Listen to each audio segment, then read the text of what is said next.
Assalamualaikum warahmatullahi wabarakatuh. Saya Dila Noviani dengan NIM 1801015045 akan mempresentasikan materi pada mata kuliah Administrasi Pembangunan dengan tema pembangunan ekonomi. Pertama-tama saya akan memaparkan apa itu pembangunan ekonomi.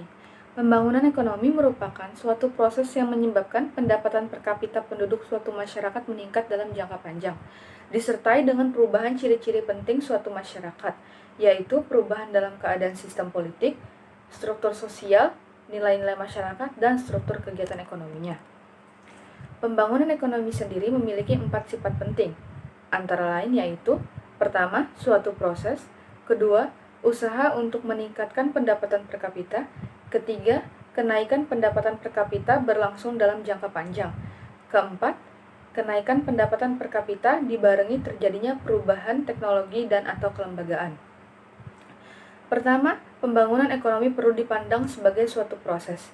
Maksudnya di sini ialah agar antara faktor yang satu dengan faktor yang lain yang menghasilkan pembangunan ekonomi itu saling berkaitan, berhubungan, dan saling mempengaruhi. Pembangunan ekonomi perlu dipandang sebagai kenaikan dalam pendapatan per kapita, karena kenaikan itu merupakan suatu pencerminan dari timbulnya perbaikan kesejahteraan ekonomi masyarakat. Biasanya, laju pembangunan ekonomi suatu negara ditunjukkan dengan tingkat pertambahan Gross National Product atau GNP, atau juga Gross Domestic Product atau GDP. Kemudian yang ketiga, kenaikan pendapatan per kapita berlangsung dalam jangka panjang. Hal ini bukan berarti bahwa pendapatan per kapita harus mengalami kenaikan terus-menerus, tetapi pada suatu waktu tertentu dapat turun, misalnya pada saat terjadi pergolakan politik, kemunduran sektor ekspor yang menyebabkan kondisi ekonomi turun, atau dalam artian keadaan demikian bersifat sementara. Hal yang penting, pendapatan per kapita secara rata-rata meningkat dari tahun ke tahun. Kemudian yang terakhir ialah kenaikan pendapatan per kapita dibarengi terjadinya perubahan teknologi dan atau kelembagaan. Maksudnya dikatakan terjadi pembangunan ekonomi bukan saja berarti peningkatan pendapatan per kapita, namun kenaikan pendapatan per kapita yang dibarengi dengan terjadinya modernisasi. Selanjutnya ialah indikator pembangunan ekonomi. Indikator pembangunan ekonomi sendiri dibagi menjadi dua, yaitu indikator ekonomi dan indikator sosial. Indikator ekonomi yang termasuk dalam indikator ini berupa pertumbuhan laju ekonomi di mana terjadinya kenaikan output per kapita dan peningkatan produk nasional bruto per kapita dalam jangka waktu yang lama. Sedangkan untuk indikator sosial, yang termasuk indikator sosial berupa pembangunan sumber daya manusia atau SDM-nya dari segi harapan hidup, pendidikan dan standar hidup layak, dan juga berupa indeks mutu dari segi angka kematian dan harapan hidup pada usia 1 tahun. Kemudian, ada tujuan pembangunan ekonomi. Semua negara yang ada di dunia, baik maju maupun berkembang, selalu melakukan pembangunan ekonomi. Tujuan negara tersebut dalam mengadakan pembangunan ekonomi ialah untuk meningkatkan kualitas ekonomi masyarakat dalam suatu wilayah atau negara dengan pemerataan pendapatan, meningkatkan kesempatan kerja, dan mengurangi angka pengangguran, meningkatkan kualitas sumber daya manusia, meningkatkan pemahaman dan sudut pandang masyarakat terhadap budaya nilai-nilai luhur suatu negara, serta menghindari terjadinya inflasi seminim mungkin. Kemudian, pertumbuhan ekonomi suatu negara dipengaruhi oleh beberapa faktor. Faktor-faktor tersebut dapat dikelompokkan menjadi dua, yaitu faktor ekonomi dan faktor non-ekonomi. Faktor ekonomi yang mempengaruhi pembangunan ekonomi diantaranya ialah sumber daya alam, sumber daya manusia, sumber daya modal, dan keahlian atau kewirausahaan.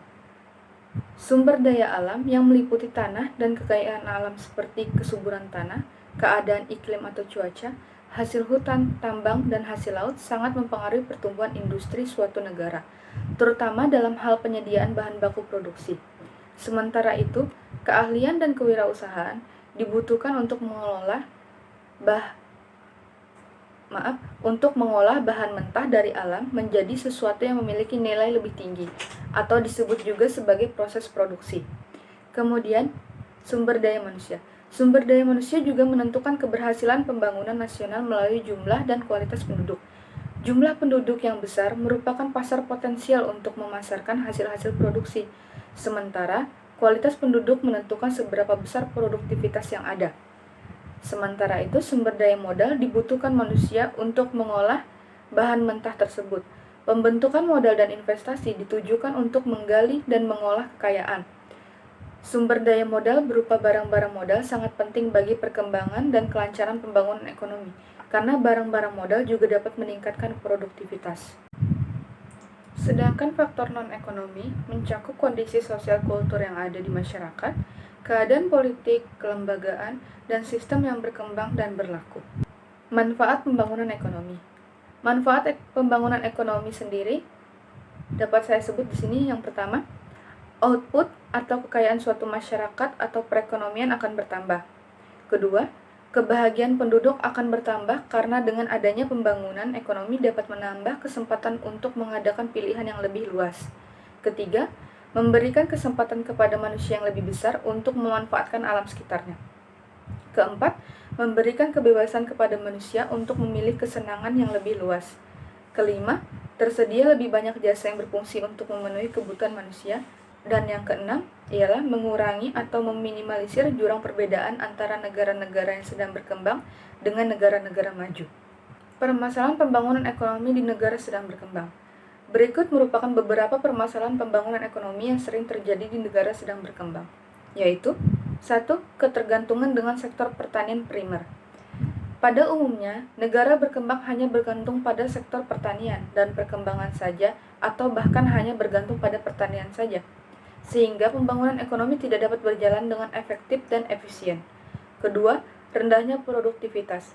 Hal ini biasanya dapat diidentifikasi dengan rendahnya tingkat produk domestik bruto atau yang disingkat PDB, atau pendapatan per kapita yang masih relatif kecil, di mana hal ini disebabkan oleh masih rendahnya pendapatan pekerja serta sedikitnya lapangan pekerjaan terutama bagi yang memiliki tingkat pendidikan rendah, sehingga tidak mampu menghasilkan sumber daya manusia sesuai kebutuhan. Kemudian ketiga, tingginya angka pengangguran. Salah satu penyebab tingginya angka pengangguran pada negara berkembang adalah laju pertumbuhan angkatan kerja yang tidak seimbang dengan daya tampung perekonomian nasional atau melebihi daya tampung. Hal ini berhubungan dengan rendahnya tingkat penanaman modal pada sektor industri dan jasa modern. Kemudian, tingginya angka pertumbuhan penduduk.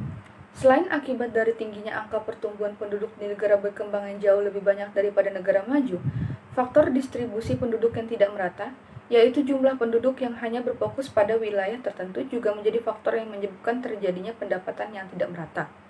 Dan yang terakhir, rendahnya angka tingkat kehidupan. Hal ini bisa dilihat dari tingginya angka kekurangan gizi, rendahnya angka melek huruf, dan juga kasus kelaparan yang terjadi pada suatu negara, yang menandakan bahwa angka tingkat kehidupan pada suatu daerah atau negara masih tergolong rendah. Dampak positif dan negatif pembangunan ekonomi. Dampak positif pembangunan ekonomi sendiri ada 5, yaitu pelaksanaan kegiatan perekonomian akan berjalan lebih lancar dan mampu mempercepat proses pertumbuhan ekonomi. Kedua, memungkinkan terciptanya lapangan pekerjaan yang dibutuhkan oleh masyarakat sehingga dapat mengurangi pengangguran. Ketiga, dengan terciptanya lapangan pekerjaan, maka juga dapat memperbaiki tingkat pendapatan nasional. Keempat, terjadinya perubahan struktur perekonomian dari agraris menjadi industri. Dan yang kelima, berkembangnya ilmu pengetahuan dan teknologi atau yang disingkat IPTEK sehingga diharapkan dapat meningkatkan kesejahteraan masyarakat. Selain dampak positif, terdapat juga dampak negatif dari pembangunan ekonomi, yaitu jika pembangunan ekonomi tidak terencana dengan baik, maka dapat mengakibatkan terjadinya kerusakan lingkungan hidup. Kedua, semakin meningkatnya industrialisasi dapat mengakibatkan berkurangnya lahan pertanian. Dan yang terakhir, hilangnya habitat alam baik hayati maupun hewani. Ya, sekian presentasi dari saya mengenai pembangunan ekonomi. Kurang dan lebihnya mohon dapat dimaafkan. Wabillahi taufiq wal hidayah. Wassalamualaikum warahmatullahi wabarakatuh.